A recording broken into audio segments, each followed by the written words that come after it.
So it gives me great pleasure to introduce Miles, who needs no introduction. This is, I think, his 15th lecture in the series, as many of you have been before.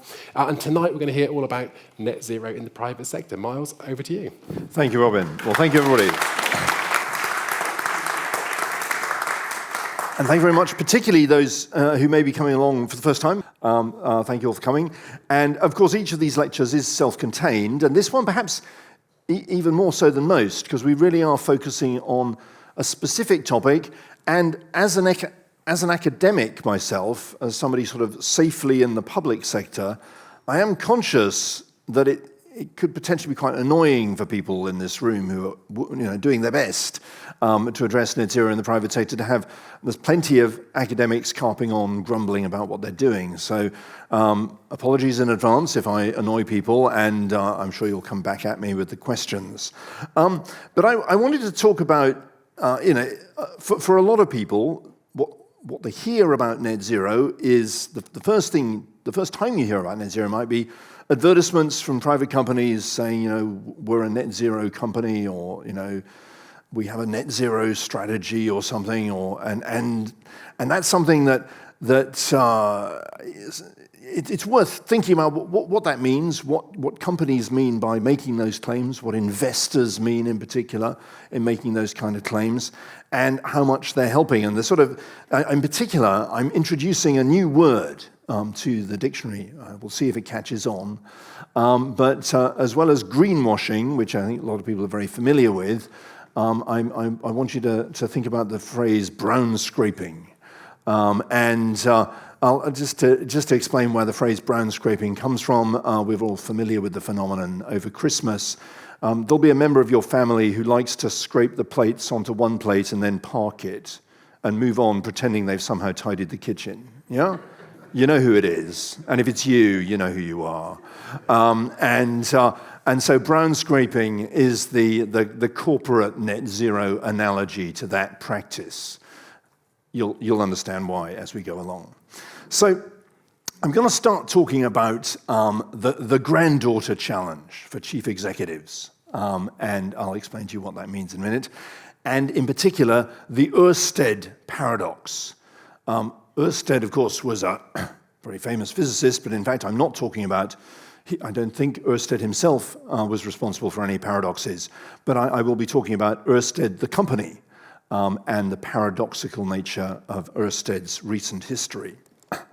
I'm going to be talking about how initiatives have been set up over the past decade or so, providing guidelines, more than a decade, for investors and corporate good practice in the transition to net zero, the kind of things that get invoked whenever you see these adverts saying that companies are net zero. And what I'll be arguing is, what I really want to question is whether good companies are what we need, or whether we just need good products. And it's actually quite a hotly contested philosophical question whether there is such a thing as a good company. But what I will try and convince you is there are definitely things, there are good and bad products that are good for the environment, products that are bad for it, and that's where I think we would usefully refocus our attention, rather than what we have been doing over the past decade or so, which is trying to discriminate between good and bad companies. There's a lot of sort of discussion about what makes a good company happens not this week, but next week. Next week, the titans of world commerce gather in a small Swiss village of Davos, and they sit around and they talk about the state of the world. I've only been to Davos once, said he, slightly bitterly, but they never invited me back. But Davos is an interesting, probably full disclosure before somebody points it out, my wife is going to Davos next week. And Davos it's a gathering of the great and the good, and she's definitely one of them. So I'm just bitter because I didn't get invited. But it's a meeting where politicians and chief executives of major international companies and so on get together to talk about the big issues that face us. And one of the things that I remember from the one time I did get to go to Davos, and I sort of got to sort of sit at the back of the room and see some of these talks from so on, was the thing which I found most irritating was the number of chief executives who, and they were generally male, who would be sitting up on the stage talking about their granddaughters. Now, these are not, of course, Rishi Sunak's granddaughters, Rishi Sunak's daughters, but I don't know if you remember, but a bit over a year ago, whenever Rishi Sunak mentioned the environment, he always talked about his daughters and how keen they were on recycling. And I just found this really annoying after a while. And I wonder what his daughters made of it anyway, but I guess we won't know because they're probably quite tactful. There is this sort of, people sitting up on stage saying, I've committed my company to net zero because I care about my granddaughters. And maybe that's a good sort of line of thinking, but it's sort of, after a while, it grates a bit. And this sort of poster, due to David Hembrow, where, the idea, Daddy, what did you do in the climate war? And somehow that there's this chief executive sort of stroking his head thinking, well, I paid for your college education, didn't I? And by the way, David Hembrow, he's a blogger, and he went on to, his answer to that question was, I wrote lots of posts on LinkedIn, which I thought was quite funny. But anyway, what brought me, so when I'm a physical scientist by background, I'm a physicist, so I do natural science research on, for most of my career, I was just working on understanding what was happening to our climate and what we could, what could be done about it. So up until the sort of the mid to 2010s, I hadn't really thought about the role of private companies in net zero, because when you're looking at this from a physicist or as a natural scientist perspective, it's like the world's warming up. Governments need to do something and emissions need to come down, and those are the numbers. And that's the way we typically think about it. But of course, governments don't really emit. Some of our emissions are due to government activity, but most of the carbon dioxide that's generated around the world is generated by companies, private companies, making stuff, selling stuff, and of course individuals driving cars and heating our homes and so on. So the actions of companies matter.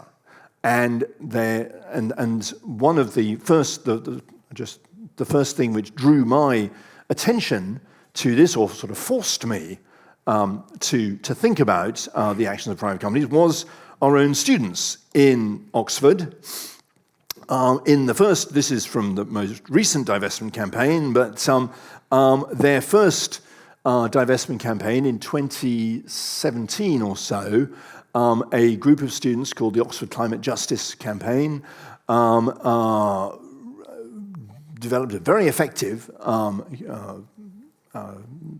sit-ins, demonstrations, placards, and so on, to draw attention to the fact that the university, despite the fact that we were there to serve young people, that's what a university is for, was at the time still invested in fossil fuels. So we still had a relatively small amount of the university's assets were invested in fossil fuels, and they were arguing that we should withdraw our investments from fossil fuels. We should sell the university's holdings in fossil fuels. And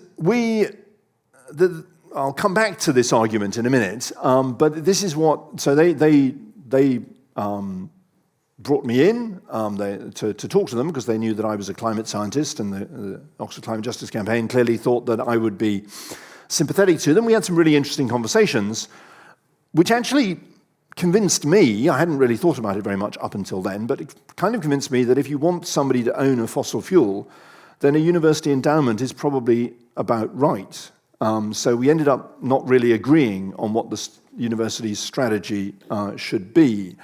But we'll come back to that in a minute. But the thing which really troubled me is what I've christened the Ørsted paradox, which is about a Danish company, the story of a Danish company, which sort of illustrates the challenge of investment and private investors trying to effect change in the environmental arena. Just to tell you the story of Ørsted, Ørsted didn't start its life as a company with that name. It started off as the Danske Olie and Naturgas, I don't know how to pronounce it, but basically the Danish oil and natural gas company, founded in 1973 to pump oil and gas out of the North Sea. And they did that very effectively for a long time. And in 2006, they renamed themselves Dong Energy. And you probably, those old enough to remember the 2000s, remember all of the oil and gas companies. BP renamed itself Beyond Petroleum, or just BP, the oil and gas companies made a big point of rebranding themselves as energy companies, and this is what they were. And in 2017, they went one step further. They changed their name to Ørsted, who was a Danish physicist who did some fundamental work on the foundations of magnetism, and decided they were pulling out of oil and gas entirely. They sold off all their oil and gas assets and invested in wind energy. They became rapidly Europe's major wind energy supplier, and in 2020 they were ranked by the corporate knights. They were ranked the most sustainable company in the world.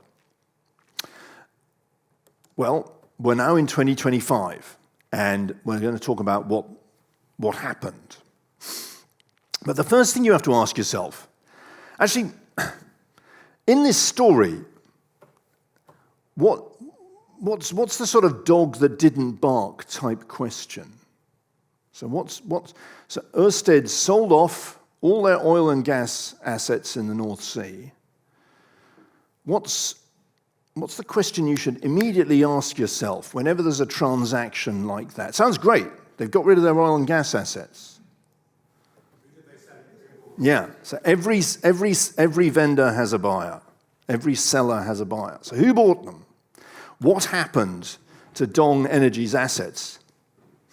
Well, actually, it's a nice simple story because they were all bought by not just one company, but virtually by one individual.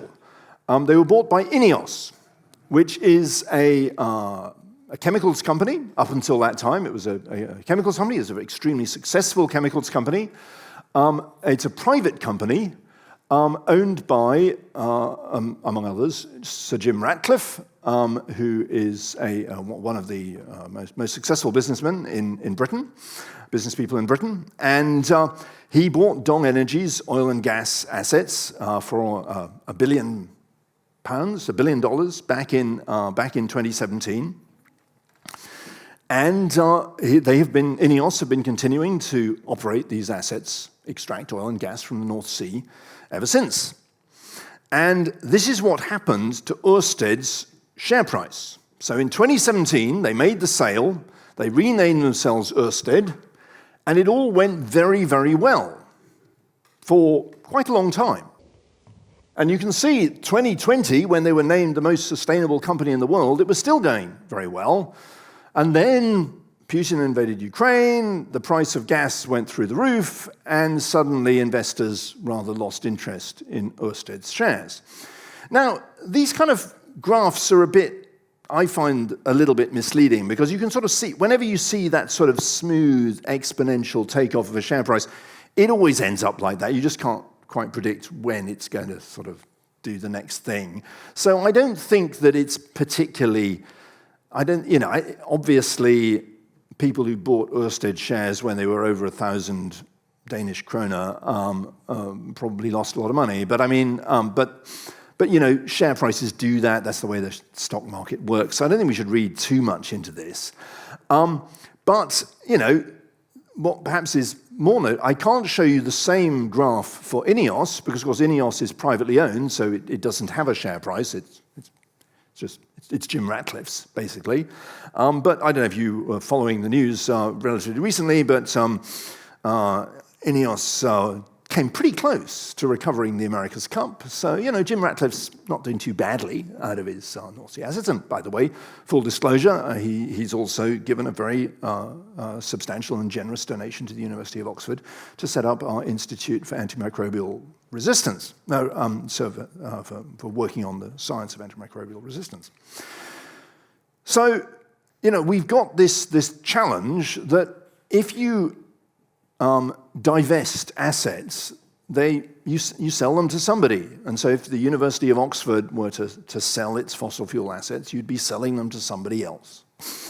And it's then impossible to, you then lose control over what those assets, what is done with those assets. So that was the challenge and the discussion that we never really converged on between me and the Oxford Climate Justice Campaign. And the conversation continues. And that's one of the beauties of a university, is you get to argue.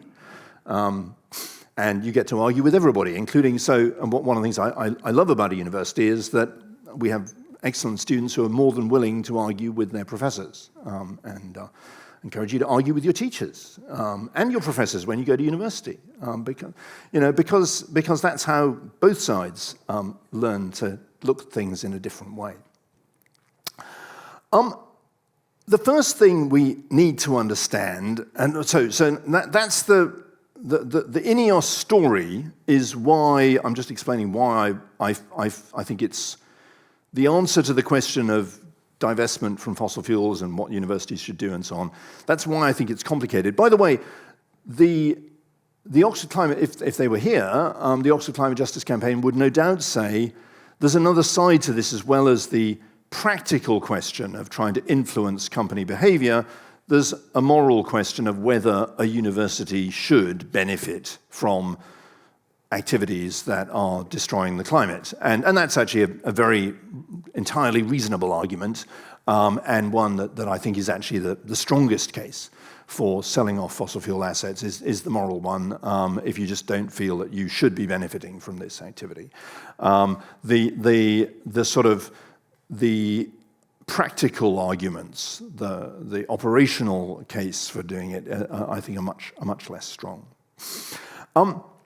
This whole field, just to sort of step back a bit, has been developing for a long time. And back in the 2000s was really the advent of something called the Carbon Disclosure Project. A lot of this actually developed in London. London's been quite the Square Mile in London actually has been quite a pioneer of this whole topic. So the disclosure challenge, of course, is working out if you're looking at a company, if you're an investor looking at a company, how do you know what they're up to? How do you know what, as it were, what harm they're doing, what harm their products are doing? And so what CDP was, and what CDP really came to characterize, was the process of interrogating companies to find out what they were doing above and beyond their profits. So they were making money and selling goods and so on, but what was the company, what was the company's impact on the environment? What was their impact on society? How strong were their governance and so on? So CDP developed a sort of process of sending companies elaborate questionnaires, which the companies would have to fill in, and they would get a score, and for their to say how they were doing on the among other things, the environmental transition, particularly focused on the environmental transition, and that information was channeled through to investors, and this was kind of the model of how it was meant to work.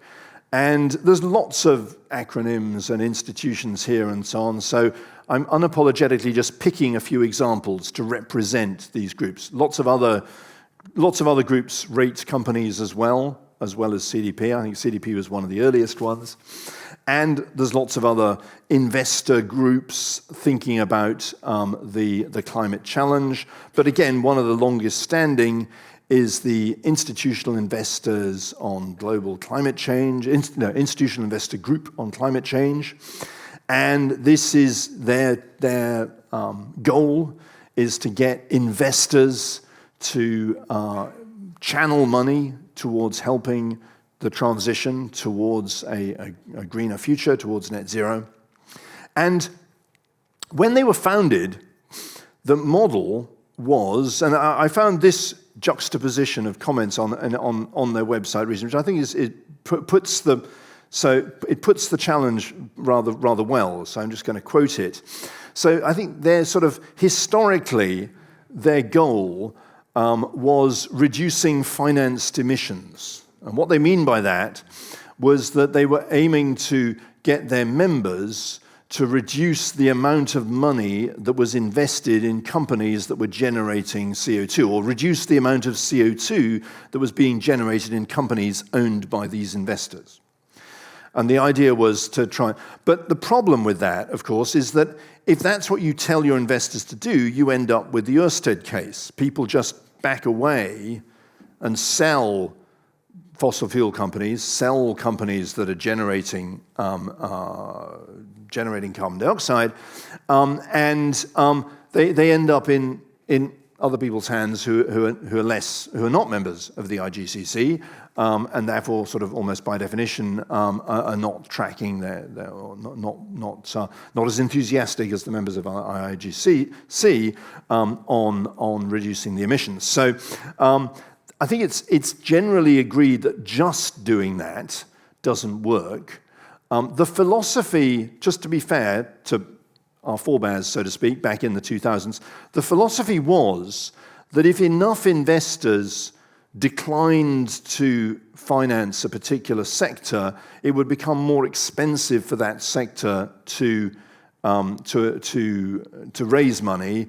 And therefore, it wouldn't grow as rapidly as other sectors. Whereas if investors preferentially invested in certain sectors, then it would make money. It would make money cheap for the activities that you want to grow. And that was the philosophy behind it. And on the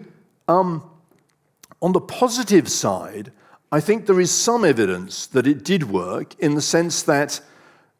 Institutions like the IGCC did encourage investment in wind and solar energy at a time when it was probably not that, we probably wouldn't have been investing in it as enthusiastically as we were doing if there wasn't lots of peer pressure for investors to actually invest positively in the transition. So one consequence of that, of course, was that the share prices of wind and solar companies, were often inflated, which made it very easy for them to raise money to build wind and solar parks. Of course, it also meant that people quite often lost money because, if you raise money easily and you may not make that money back.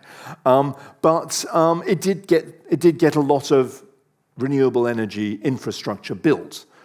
Back in the sort of 2000s to 2010s.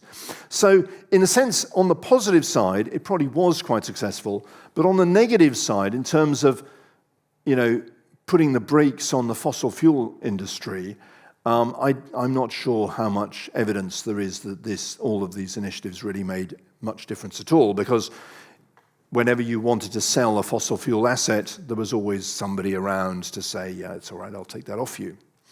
So these days, the IGCC is sort of, they're reflecting on their role, and they're saying what they really want to do is finance reduced emissions. So they actually want to target investment at reducing emissions rather than just trying to pull it away from companies that are responsible for. And I think that's a very sensible philosophy. It's a sensible evolution in their way of thinking. How much does this, so I've been talking about investors, people who sort of just buy and sell and invest in companies rather than people who actually run companies themselves. And so at this point, we do have to ask ourselves, how much does it really matter? I mean, have we, people worry about, there's a lot of invective at the moment, particularly in the United States, against environmental, social, so-called ESG, environmental, social, and governance funds or investors who are using environmental, social, and governance criteria to decide which company they're invested in.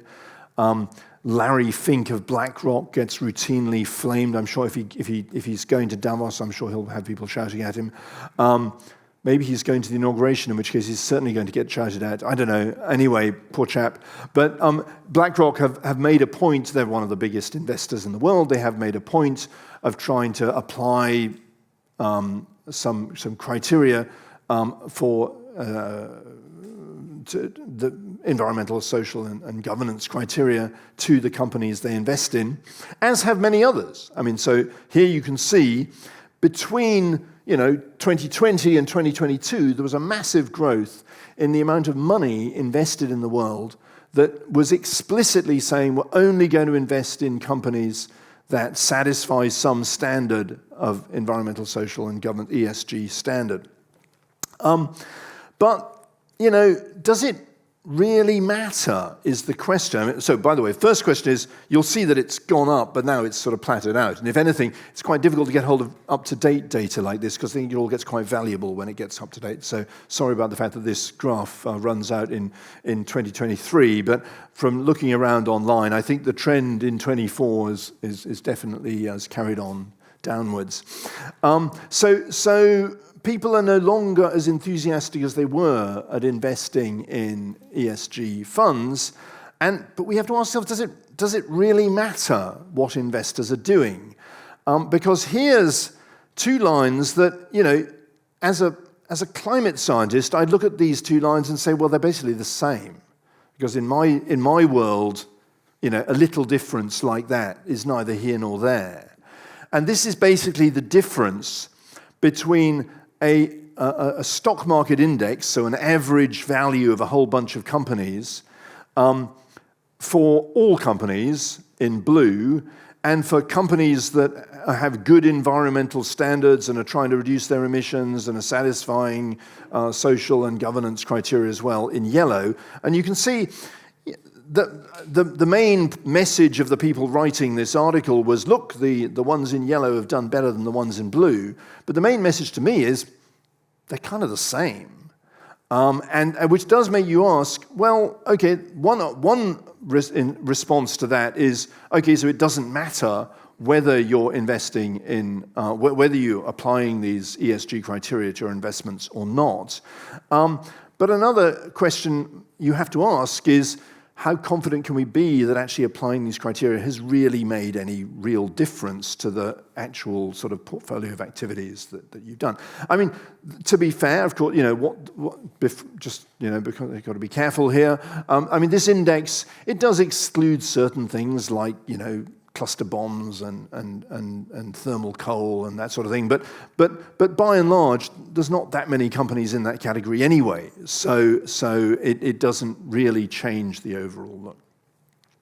So to come back to the divestment discussion we had with the students who were campaigning to make sure that Oxford sold our shares in oil and gas companies, sort of a typical academic way, having had a long discussion with the students, we decided we needed to write a paper about it, the academics. And what came out of this was something called the Oxford-Martin Principles for Climate Conscious Investment, when we sort of asked ourselves, well, what should investors ask when they're thinking about investing in a company or staying invested in a company? And we came up with three questions. First of all, has the company even acknowledged that we need to get to net zero at all? Does it have a commitment? Has it committed to net zero emissions, to stopping, to net zero being what it takes to stop causing climate change? The second question I think is equally important. Does the company have a profitable net zero business model? And you may think, well, why, if you're thinking about ethical questions, should you worry about whether the company's profitable? But if a company's telling you, in 10 years' time, we're going to stop making any money, That's not very plausible, because then in 9 years' time, their shareholders and their workers and their directors are probably going to say, well, wait a minute, we want to keep our jobs. We want to, so you've got to be able to see how the company is not only going to plan to achieve net zero, but also how it's going to be profitable in a net zero world. And then the third thing which we asked for is, has the company set itself some quantitative medium-term targets, milestones 2030, 2035, 2040 along the way, so that you can actually see if it's doing anything, rather than just saying rather vaguely, oh yeah, don't worry about it, we'll be net zero in 2050. As an example of the kind of company that wouldn't satisfy this, I've used this example before, but for those who are new to this, there's a company that wants to open a coal mine in Cumbria. At the moment, this has been sort of on again, off again, but the coal mine was approved back in 2022. And the coal mine was approved on the grounds that it was completely consistent with Britain's net zero 2050 strategy, because the license only ran till 2049. So that's what I would say that doesn't satisfy these criteria, okay? Just saying, don't worry about it, we're going to run the coal mine till 2049, then we're going to shut it down. That doesn't work, okay? So, we need to know what's the business model for a net zero world, and how are you going to measure your progress towards it, rather than just making some kind of vacuous promise, oh, don't worry about it, we're going to shut down at the right moment. So Oxford University did adopt these principles eventually, and we don't do things in a hurry in universities. One thing, when you go to university, you should appreciate this. Universities operate very, very slowly, and so the students, the way the students put it was that Oxford divests from fossil fuels.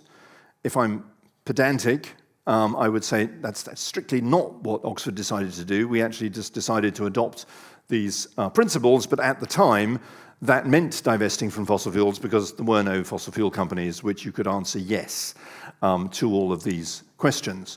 And maybe, well, anyway, that situation is changing, but it's certainly changing very slowly. By the way, the first question was an interesting question. We are actually coming back, and in fact, Charlotte's here in the room, who's actually working on the updates to these, or thinking about how we update these principles at the moment, because some of the questions no longer really help us at all, particularly the first one. Does the company have a commitment to net zero emissions? I mean, at the time, in 2018, it's interesting, it's not that long ago, that was a real question, because lots of companies didn't. But then within about a year, they all did. And so it was kind of a pointless question, because everybody said, oh, yeah, we're very committed to net zero. So that's the direction we went as a university. And you'll notice the difference here is not where do we put our money, you're just moving money from one company to another, but asking questions about what the company itself is doing, and therefore engaging with the company to find out how it plans to transition. And we're not the only group doing this, of course, at all. And in fact, the leading group in the world, the Science Based Targets Initiative, this is what they do. They set science-based targets for companies to provide guidance so that both investors and companies, and indeed increasingly regulators, can differentiate between companies that are notionally on track to net zero and companies that are not. The SBTi's got into all sorts of trouble recently. It's one of these things, it's an interesting history, SBTi, and you get a feel for the people involved, because it started as a small non-profit, an NGO, and it was providing guidance for companies, but also so rating companies, but also advising companies. So they were sort of they had an advisory capacity as well. They wanted to help companies along the way. And then suddenly, in a space of a couple of years, because some regulators, in particular in the United States, started to say, if you want to call your fund ESG or something, if you wanted to brand your investments as compliant with environmental standards, the companies you invested on had to have something like an SBTi badge. And so this relatively small non-profit was suddenly pushed into a really influential role in a way that actually I think the regulators, with hindsight, they should have seen this coming and they shouldn't have done it that way, because it's not fair to dump the task of regulation on, it was sort of a case of basically the state being a bit lazy and expecting a non-profit to do their job for them, if you like. I think that was, and so the SBTi's had a rocky couple of years, and a few months ago, there was a massive row over a question about including the SBTi allowing companies to use carbon offsetting to meet their net zero goals. We've actually got a specific lecture on carbon offsetting because it's such a thorny topic. So please come back on the 4th of March to hear all about carbon offsetting. But I would have to spend the rest of this time talking about carbon offsetting if we were going to delve into that.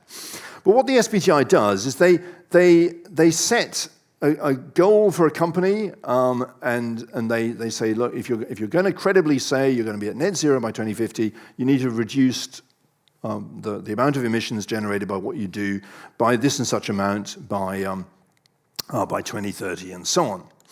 And what they do is they use scenarios, so models of the world economy, to say what makes sense for different sectors. So notice here the power sector, for example. That's electricity generation, in models which achieve net zero as cheaply and cost effectively as possible, we decarbonize power very rapidly.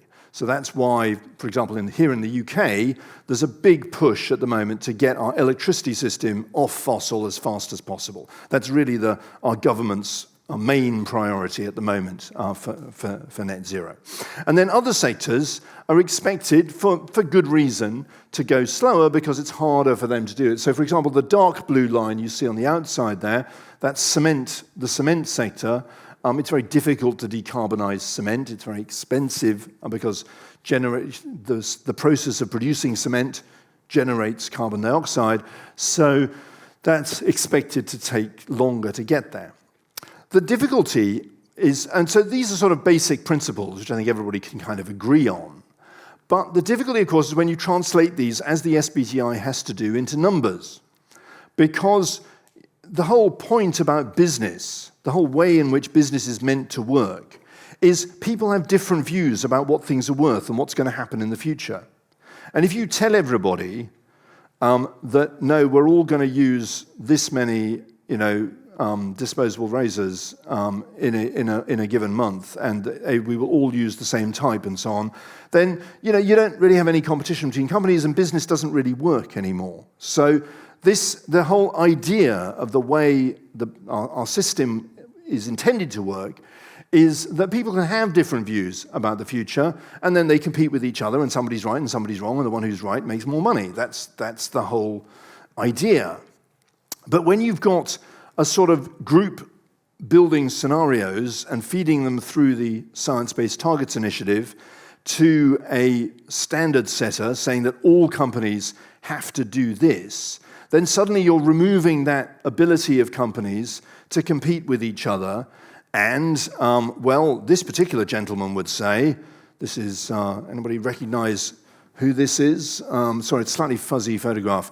At one point he was looking like he was going to be the next president of the United States, and now we've got another one. So this is Ron DeSantis saying rebelling against the idea of people setting ESG standards to tell companies what to do, because his argument would be, we want government of laws, not woke CEOs. Although I couldn't resist pointing out, given who seems to be in charge in the US at the moment, they've got CEOs in charge, just not woke ones. Anyway, but there we are. Maybe Ron DeSantis is happy with that outcome. So the challenge we have is with these two sort of themes of the talk is that aligning investment portfolios with net zero, so basically sort of moving your money away from brown into green, which was the sort of in vogue thing to do up until 2 or 3 years ago. What it could do is just encourage what we were calling brown scraping, scraping all the brown stuff onto a plate and then parking it and ignoring it. Yeah, and that's kind of what it has done. It's resulted in a lot of fossil fuel assets, particularly coal assets, being transferred from publicly owned companies where there are shareholders and where people have to sort of get to go to meetings and vote and so on what the company's doing, to private equity holdings where they're totally unaccountable. And that's the direction in which a lot of certainly the least popular energy assets have gone. And the idea of setting corporate strategies to make sure they're net zero aligned, like the SBTI, like the Science Based Targets Initiative, risks the standard setters essentially taking on the role of management, telling management what to do. And the difficulty is when you've got one standard setter telling the management of a whole lot of companies how they're supposed to behave, then, well, Ron DeSantis would argue, well, that's anti-competitive. I mean, the flip side of Ron DeSantis' argument is, of course, government of laws, not woke CEOs. Yes, Ron, but we do need laws. I mean, so I think that's where, the reason we have all this enthusiasm, of course, for environmental standards in companies and so on, is because basically the regulators aren't doing their job. And so we need all this additional layer of activity to compensate for that. So, look, I don't want to be sort of standing here just being entirely negative, so I want to end on sort of a positive suggestion. I always try to be positive in these lectures. Is there a better way forward than investors thinking about how to decarbonize their portfolios, or companies setting companies these so-called science-based targets for their activities? And so I think one way of thinking about this is to frame it in this way, the ultimate question for every CEO. And how do you plan to stop the stuff you sell? Stuff might be a product or it might be a service, from causing global warming by 2050. I got to ask this question of Vail Sawan, the CEO of Shell. And he didn't have an answer for it, by the way. Maybe he does by now, but at the time he didn't. Because, of course, Shell makes its money selling oil and gas. And they don't really have a plan to stop oil and gas causing global warming. They say they're committed to net zero, but if we focus on the product, they don't really have an answer to how they're going to stop that product from causing global warming. Just saying, I already quoted the Cumbria coal mine example. So just saying, don't worry about it, it's not our problem, we're going to stop selling this stuff in 2049. That obviously doesn't work because, well, for two reasons. First of all, it means that you're still causing harm all the way up to 2049, so it's bad for the planet. It's very bad for your customers because it means you're keeping your customers, as it were, addicted to your product all the way up to 2049, then leaving them high and dry. So and it's very bad for your shareholders as well, because it means that you haven't really got a sustainable long-term business model. So that shouldn't be the answer. So the question is, how do you plan to stop the products or the services you sell from causing global warming by 2050? And on this, we have to be very clear what causing global warming means.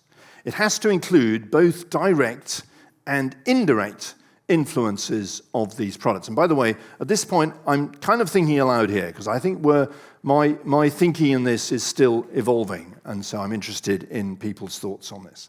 But it's definitely true that it can't just include the direct impact of a product or service, because if there's lots of instances, I can quote you, and I'll quote you a couple as we go along, where you might fix product A, but make product B cause more harm as a result. And I'll show you some examples of that in a minute. But just to sort of, this is all a bit philosophical, so just to really focus on a specific example, I'm going to focus on a very particular question that troubles particularly, well, should trouble lots of academics because it's our main way in which we cause global warming, which is flights. So how do we stop flights from causing global warming? And I'm asking this question in a very specific way. I'm not asking how do we stop flying from causing global warming, but how do we stop flights from causing global warming? And the difference between those two questions is that if I ask you how to stop flying from causing global warming, you could answer, well, stop flying.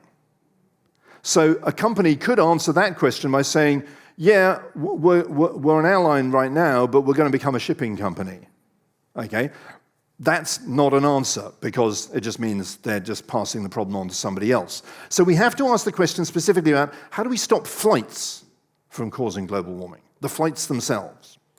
And by the way, we've got Oxford Net Zero has a project actually thinking about this very question, funded by Vietjet Air, which is a Southeast Asian airline, which is growing very rapidly. They have no intention of stopping the population of Southeast Asia from flying. In fact, they're encouraging them to fly as much as they can, but they are interested in stopping the flights themselves from causing global warming. So Vietjet are putting their money where their mouth is, and are working with us and with IATA, the International Air Traffic Association, to think about how we address this problem. Here's what the official managers of global aviation, or institutions like, let's focus on IATA, the International Air Travel Association. They're the sort of body of airlines. They're the sort of like the trade body of airlines. And so one of these scenarios, which they've called their net zero scenarios, the blue one, you can see how it sort of heads up, the green one, where you can see it goes up a little bit, then it goes down, and gets very close to net zero carbon dioxide emissions by 2050. And you can ask, how do they think? So this is a plan for the industry as to how they could achieve net zero. And one thing, this is IATA's roadmap. This shows you how they do it. And the first thing to notice is that they don't do it by stopping flying. I mean, they are the trade association of the world's airlines, so I guess that's to be expected. But so we couldn't accuse them of being like the Cumbria coal mine example and just saying, no, we're going to tap out and do something else. In fact, they predict that flying will increase, and they're probably right. The world is getting very enthusiastic about flying more and more.